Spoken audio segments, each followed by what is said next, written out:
நம்ம இப்போ 8th டேபிளை எப்படி ஈஸியாக எழுதுறது அப்படின்னு இப்போ நம்ம பார்க்க போகிறோம். அதுக்கு ஃபஸ்ட்லேருந்து இங்கேருந்து ஆரம்பிப்போம். 0 1 2 3 4 திருப்பி என்ன பண்ணணும்?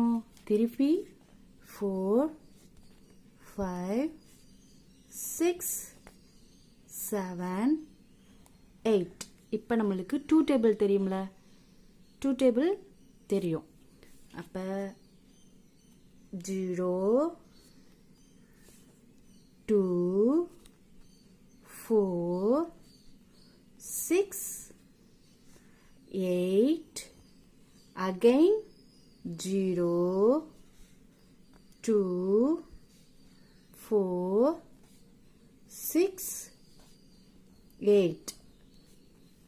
இப்போ சொல்லுங்க. 8 1s are 8, 8 2s are 16, 8 3s are 24, 8 4s are 32, 8 5s are 40, 8 6 are 48, 8 7s are 56, 8 8s are 64, 8 9s are 72, 8 10s are 80.